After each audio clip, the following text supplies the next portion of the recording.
Hello and welcome back to The Game On. I'm Hannah Morales, and joining me today, as always, is our brilliant football analyst, Gaffer's Gesselsees. Gaffer, it's been a whirlwind summer, hasn't it? It certainly has, Hannah. And if there's one story that's dominating headlines right now, it's the transfer market chaos and preseason action shaking up the Premier League. From Newcastle's Alexander Isak saga to Arsenal's shiny new signings and Liverpool's bold moves, it feels like the football world is on fire. Absolutely, Gaffer. Let's dive straight in because there's so much to unpack. Newcastle United are at the heart of one of the biggest stories this summer. Alexander Isak, their talisman, has reportedly expressed a desire to explore a move away from St. James Park. This is a bombshell for the Magpies, isn't it? Oh, it's seismic, Hannah. Isak's been their linchpin, banging in 27 goals last season.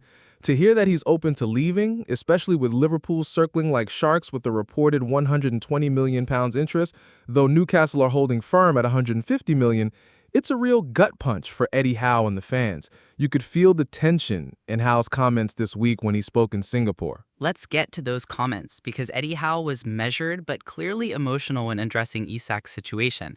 He said, and I quote, "Conversations between Alex and the club, Alex and myself will stay private. We share a very good relationship with him. He's very popular in the dressing room.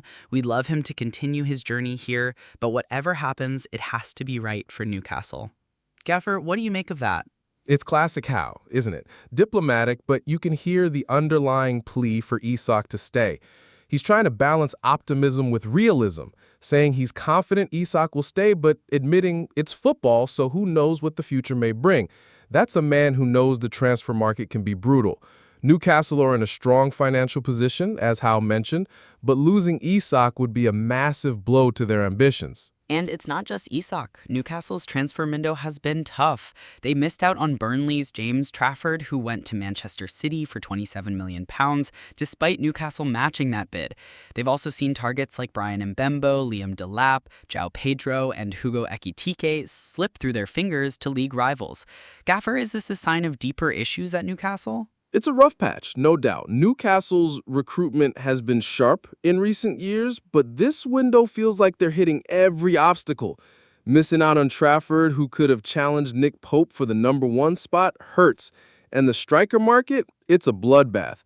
They've been linked to RB Leipzig's Benjamin Sesko as a potential Isak replacement, but that deal's reportedly stalled. It's like they're stuck in quicksand, Hannah, while rivals like Arsenal and Liverpool are making big moves. Speaking of Arsenal, let's shift gears to the Gunners, who seem to be enjoying a much smoother summer.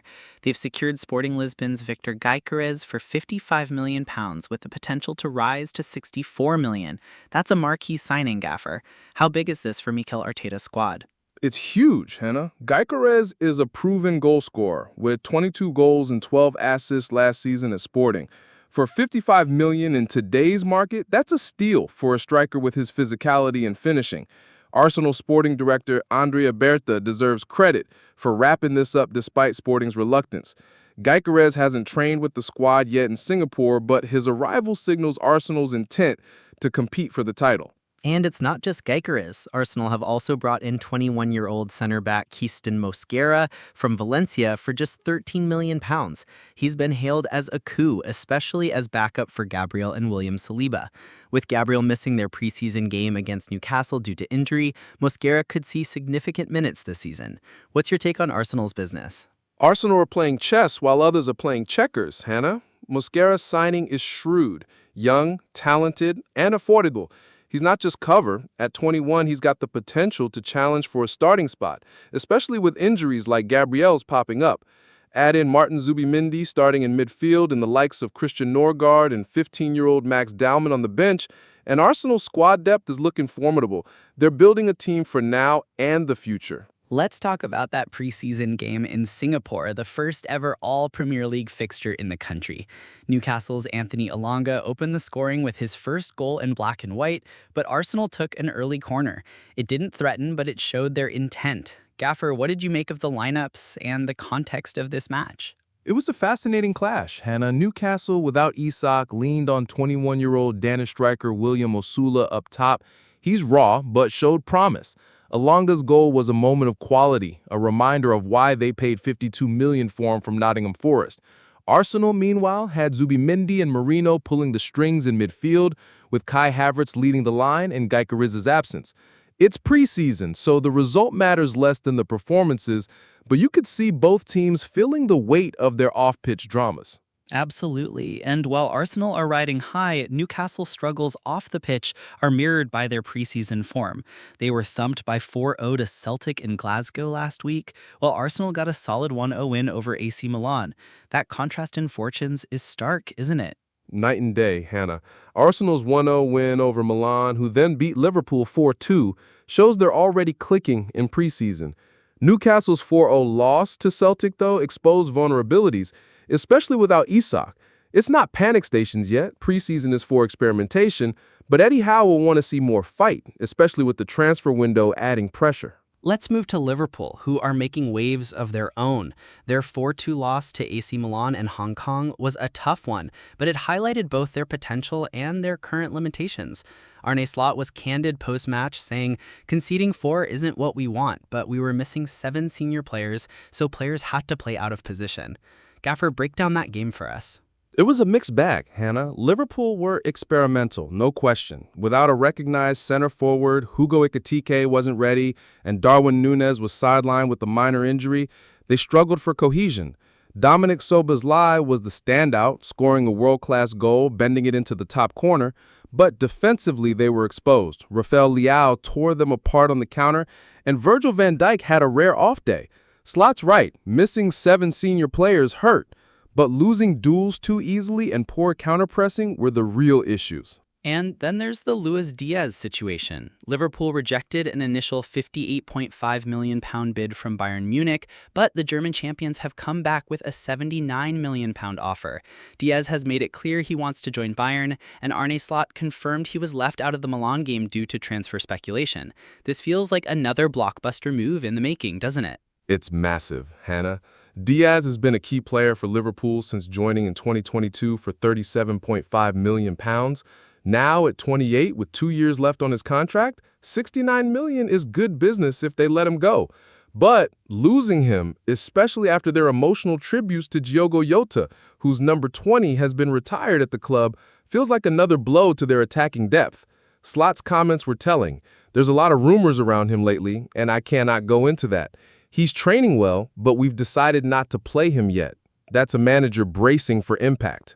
The Jota tributes really added an emotional layer to Liverpool's preseason.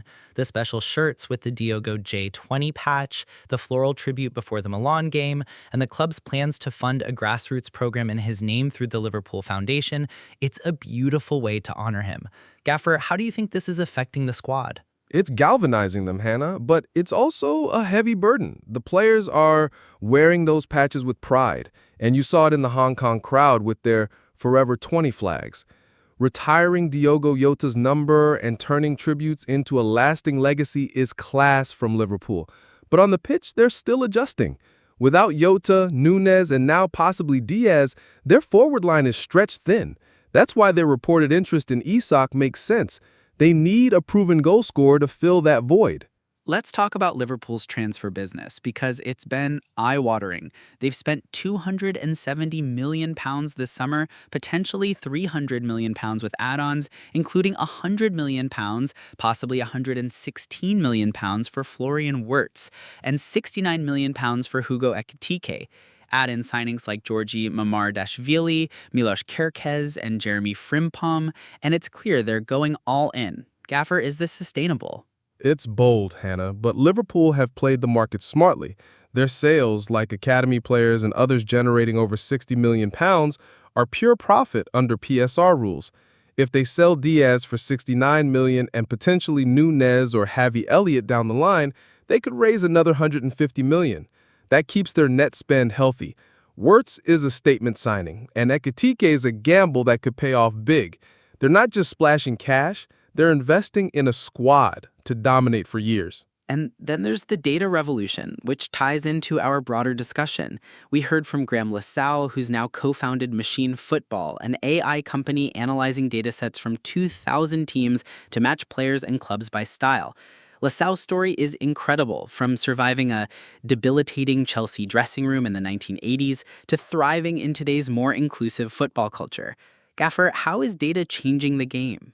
It's a game changer, Hannah. LaSalle's work with machine football shows how far we've come. Back in his day, he was mocked for reading The Guardian and wearing ripped jeans. Now, players like Hector Bellerin are celebrated for their individuality. Data's helping clubs like Liverpool and Arsenal find the right players, not just for talent, but for fit.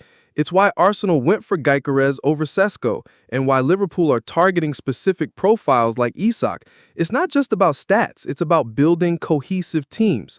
Lasso's story also highlights how football's culture has evolved. He talked about the lack of duty of care at Chelsea in the 80s, the homophobic abuse he faced, and how he fought to stay true to himself. It's a stark contrast to today's game, where young players like Rio Ingimoha, just 16, are shining for Liverpool in preseason. Gaffer, what does this say about football's progress? It's night and day, Hannah. Lasso's resilience, playing through fear and abuse to win a Premier League title with Blackburn and 36 England caps, is inspiring. Today, players like Ingo Moha or Arsenal's Max Dowman, who's only 15, are nurtured, not broken down. Clubs are investing in their welfare, their development, and their individuality.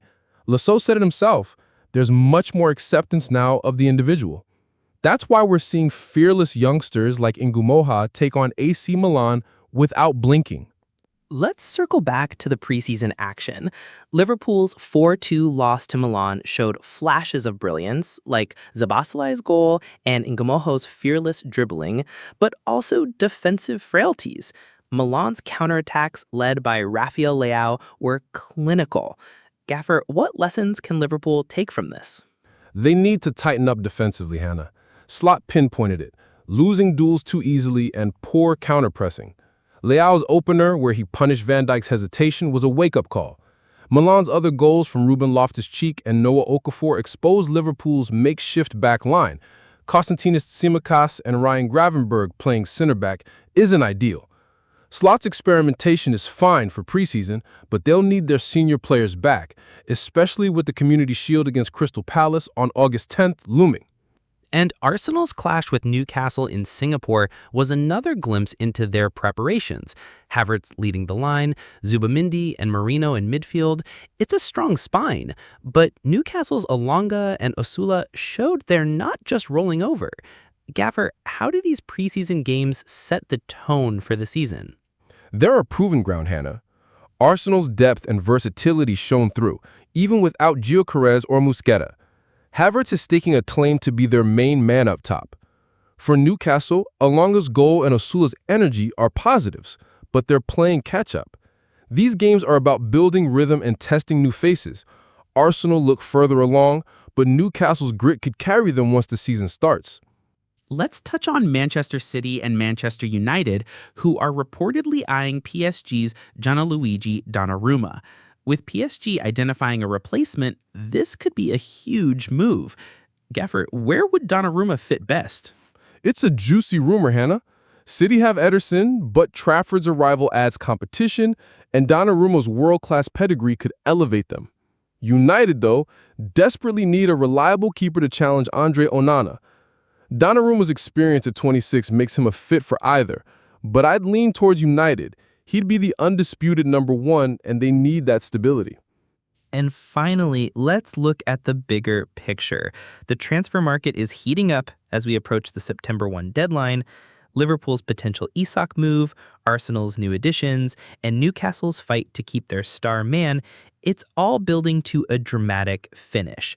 Gaffer, what's the one storyline you're watching most closely? It's gotta be Isak, Hannah. If Newcastle lose him, it could derail their season. But if they hold firm or secure Sesko as a replacement, they're back in business.